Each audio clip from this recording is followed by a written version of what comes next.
香港係一個高度城市化嘅社會，生活節奏好緊張。最近有調查發現，1成嘅受訪者飽受情緒困擾，各種原因同壓力大好有關係。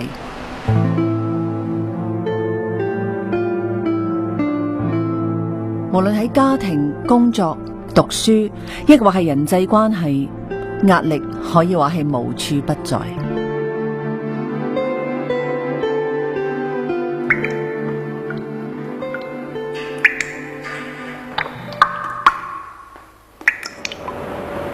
我記得喺上年拍攝劇集嘅過程當中，因為工作壓力呢，就自己成日都有恐慌同埋焦慮，有時仲會覺得全身嘅血管好似喺度震緊咁，嗰種驚同埋挫敗感呢，係我從來都未經歷過嘅。咁我諗當時嘅情緒低落到呢，曾經諗過以後都唔再拍戲。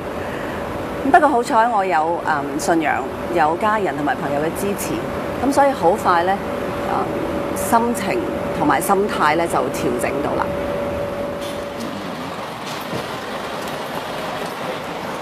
咁但係如果長期受到情緒困擾而唔識得舒緩嘅話，真係可能會患上抑鬱症，更嚴重嘅甚至會自殺。呢啲係中國嘅番茄樓啊？買少少咯。李子玉同李歐梵教授結婚13年，係黃昏之戀，亦分別係兩個人嘅第2段婚姻，所以佢哋特別珍惜。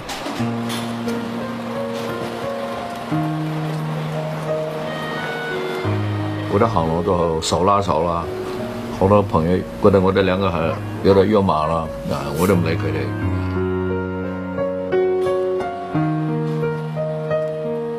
佢見我跌咗，我見佢跌咗，又跌一死跌咗。李歐梵為人風趣幽默，都會經常引太太笑，所以好難想象李子玉患過嚴重嘅抑鬱症。唔緊張，唔緊張。你睇呢個？唔緊張係李歐梵嘅口頭禪，經常用佢嚟提醒身邊嘅太太要時刻放鬆心情。唔緊張，坐喺呢度嗬。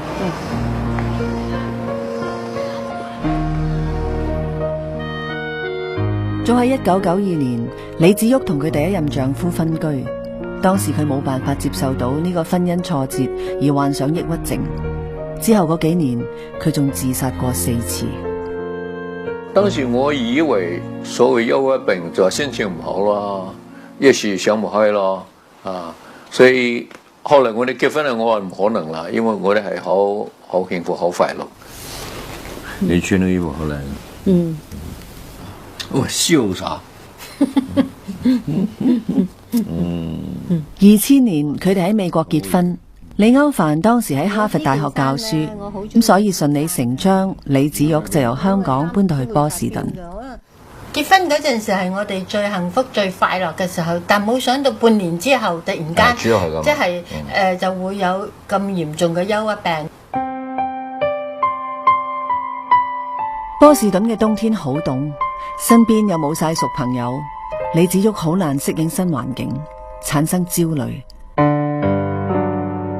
再加上冇耐，佢收到香港嘅一個電話。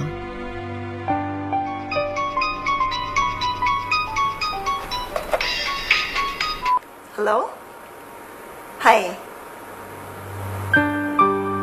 哦，係。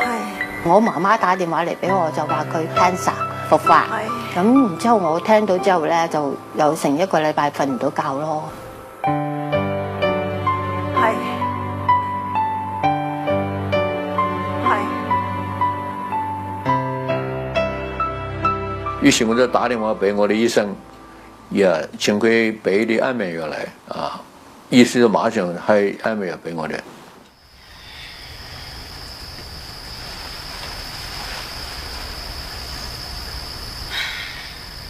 我就俾佢安眠藥食，好似都冇用，冇效用。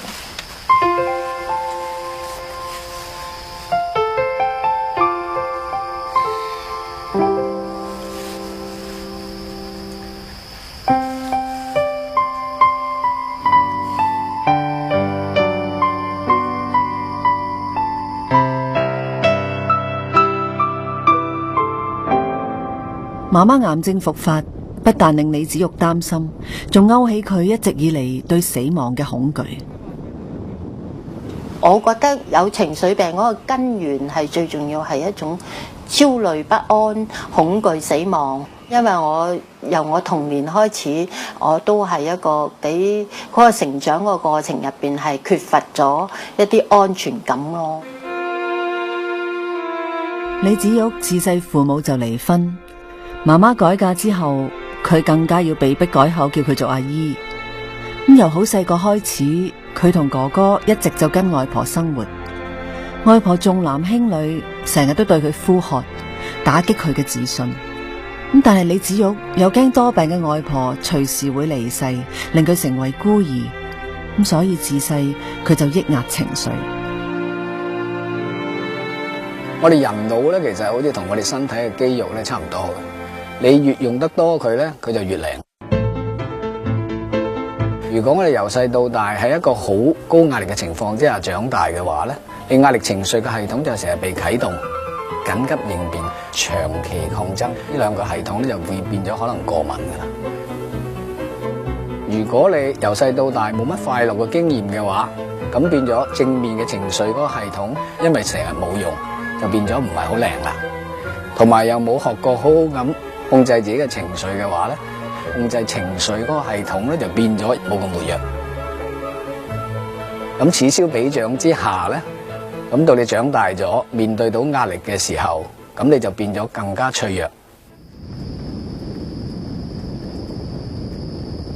突然我講到佢同我離開好遠啊，好似有一個玻璃罩裏面，我哋兩個都睇得見，我都睇得見佢，但係我覺得中間有一個好大嘅隔膜，我用唔到佢嘅心裏面。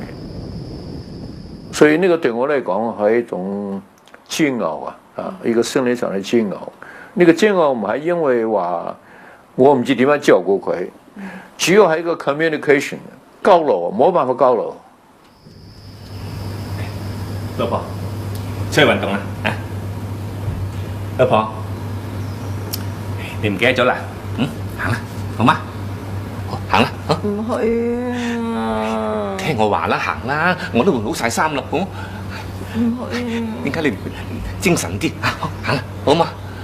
醫生話你一定要帶佢出去運動，佢當時唔肯運動，我拉都拉唔出嚟。你當幫我手啦，我都要運動噶，係咪？行。我話我唔去啊，我唔去啊，唔想去啊咁樣。佢跪喺地下就求我咯。醫生話過噶嘛，你要運動先好翻噶嘛，係咪？聽我講，好，生，買本書好睇。一路喊咁樣同求我咯。唉，咁我都頂唔順，我都話去啊去啦。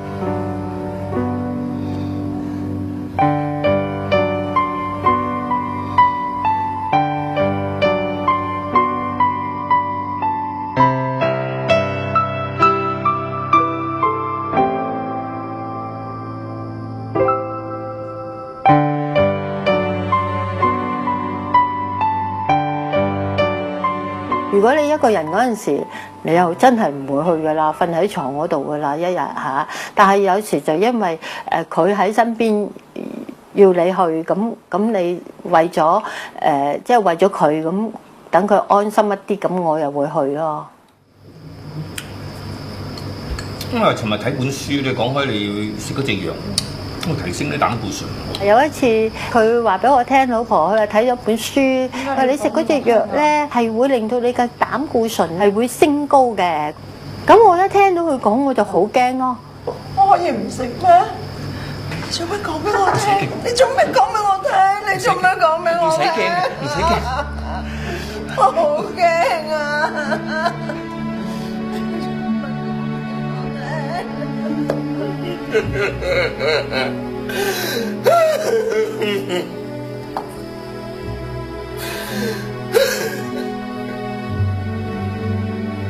老公你冇咁啦，老公。佢就咧喺個攞個頭咧係撞嗰個鏡咯，就話：哎呀，我真係冇用啊，幫你唔到，仲要嚇到你咁驚，即係我真係冇用。佢喺度一路講嘅，一路即係好似喊咁樣，我就好驚，我即刻咧就攬住我老公，你唔好咁啦。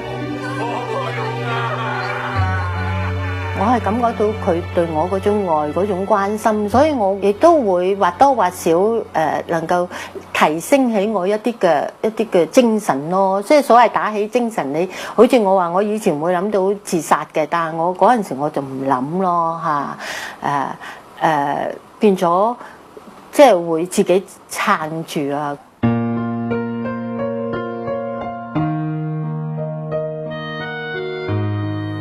我哋喺人際關係入邊感受到愛咧非常重要，因為當我哋感受到愛嘅時候咧，佢嘅正面情緒系統咧就會好活躍啦，佢負面情緒系統咧就相應地咧就冇咁活躍。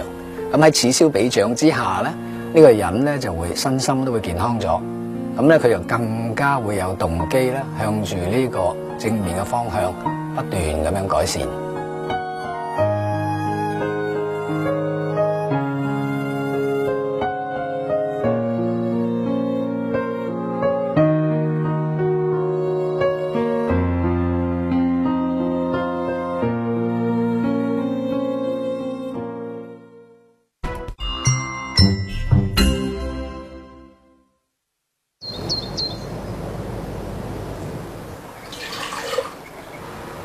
早餐咧，通常我就整麥片啦，我多數咧就放一啲亞麻籽，呢個咧就係十穀粉。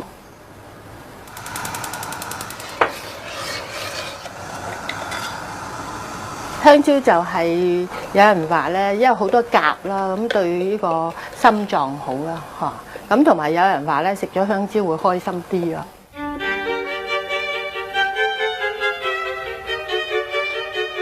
買到咧，我就會整一啲番茄仔啦，同埋一啲黃瓜、小黃瓜切咗片咁樣食咯。咁就變咗即係有唔係話淨係澱粉質啦，有一啲水果、蔬果類嘅嘢咁咯。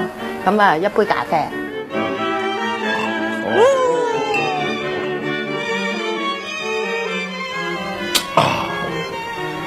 好味。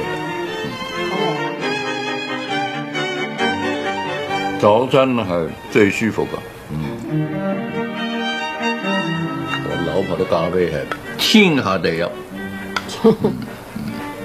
但係只可以飲一杯。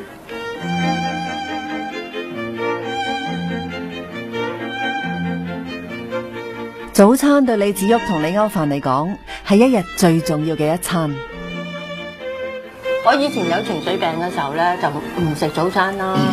啲人研究佢話咧，有情緒病嗰啲人其實更加需要營養咯，因為我哋係不停咁樣焦慮，不停咁緊張，係其實係消耗好多你嘅能量 energy 嚇。如果你更加唔食嘢嗰時咧，你更加會越嚟越憂鬱噶咯。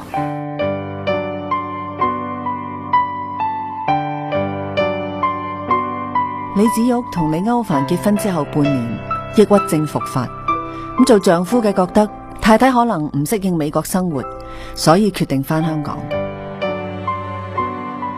我哋翻去香港應該係8月，有一次我哋突然睇到有一個鋪面裡面有一間山，佢話呢間山唔錯啊。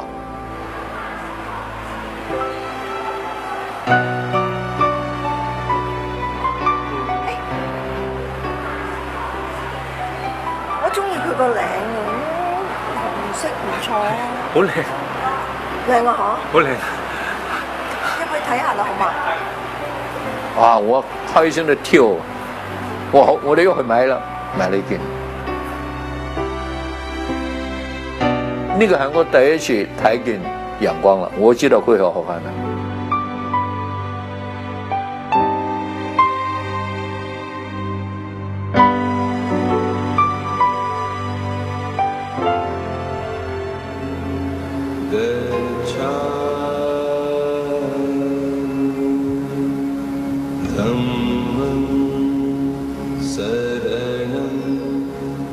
數1、2、3、4，第5下就蹲一下上翻嚟咁樣，就係咁簡單，就係不斷咁樣循環啊咁。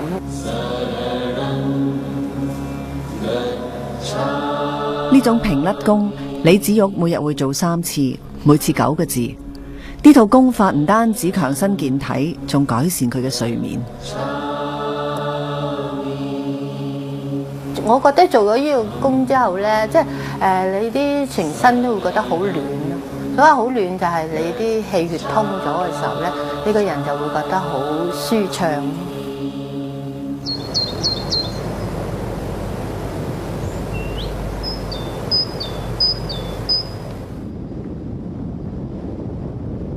坐直你個身咯，然之後就係你就將你嘅思想集中喺你嘅呼吸上面去數息咯。幾時開始禪修？其實陸陸續續呢幾年開始咯，我就會增強咗我自己嗰個所謂自覺能力啦。就會話我知道啊，我依家係咪好放鬆呢？或者我依家係咪好有啲緊張呢？咁樣咯。咁如果我知道我好緊張，放鬆啲，唔使咁緊張，慢啲，慢啲。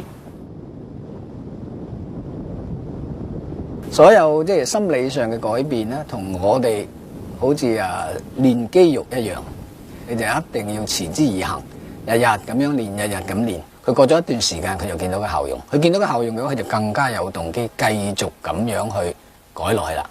因為如果唔係嘅，3分鐘熱度基本上係冇乜可能會醫得好任何人。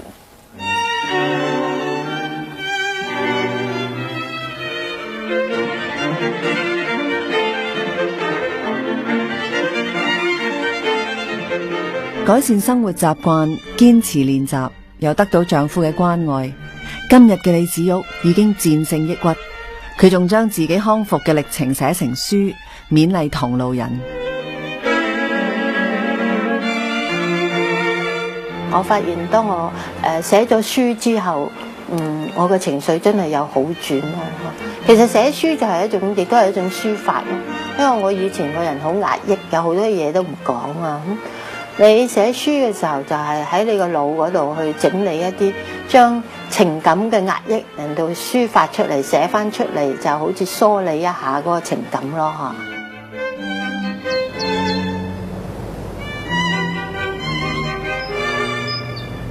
如果冇呢個抑鬱症，可能冇今日嘅我咯。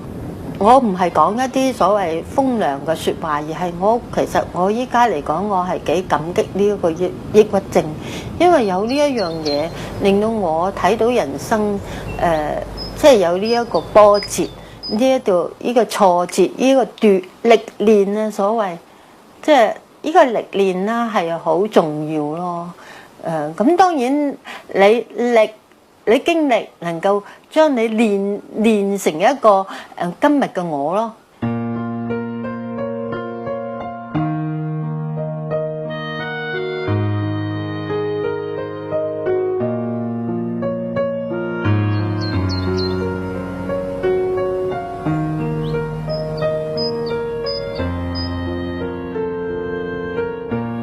人生不如意事十常八九，日常生活我哋都會遇上挫折同埋壓力，咁點算好呢？與其係逃避，不如積極咁樣去發展我哋嘅抗壓本錢啦。外國有人類學家去到巴布亞新幾內亞訪問咗2000個仍然過住狩獵生活嘅土著，咁結果發現只有1個人嘅憂傷經歷係接近我哋所講嘅抑鬱症咁嚴重。咁點解原始人比都市人更加可以避免抑鬱呢？原來原始人生活都有壓力，咁佢哋冇暖氣、冇自來水、冇超級市場，生活唔方便，仲要擔心猛獸會隨時出現。不過佢哋嘅生活有一樣係比我哋優勝嘅，就係食得健康。佢哋唔會揀飲擇食啦，亦都唔會食到罐頭呢一類高油、高鹽、高糖分嘅加工食品。咁食到嘅肉類、野果同埋野菜，全部都含有豐富嘅酪氨酸同埋色氨酸。酪氨酸係用嚟製造神經傳導素多巴胺，咁有咗佢，人先至可以感受到快樂。色氨酸就係用嚟製造血清素，咁血清素就好比大腦嘅剎車油，用嚟幫助調控情緒。均衡飲食有助吸收足夠嘅酪氨酸同埋色氨酸，咁但係可惜現代人生活緊張，食無定時，而且成日都食快餐，咁所以好易咧就吸收大量唔健康嘅脂肪之後又亂咁去減肥。而呢啲唔好嘅飲食習慣可以造成營養失衡，咁而營養失衡亦都好容易會造成情緒失衡。所以增加抗壓本錢，我哋應該咧要學習原始人咁，要食得健康又簡單。俾多個小 tips 大家，香蕉咧係有好豐富嘅色氨酸，咁佢係其中一種最有效嘅抗抑鬱水果，所以喺我哋平日嘅飲食裏邊，不妨加多一隻蕉。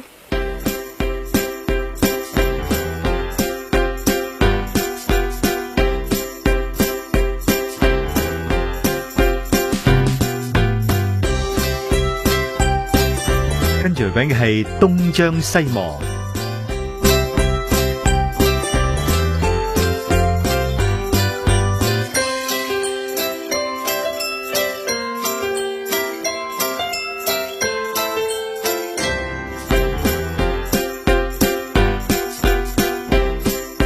如果想知多啲有關本節目嘅內容，請瀏覽以下網址。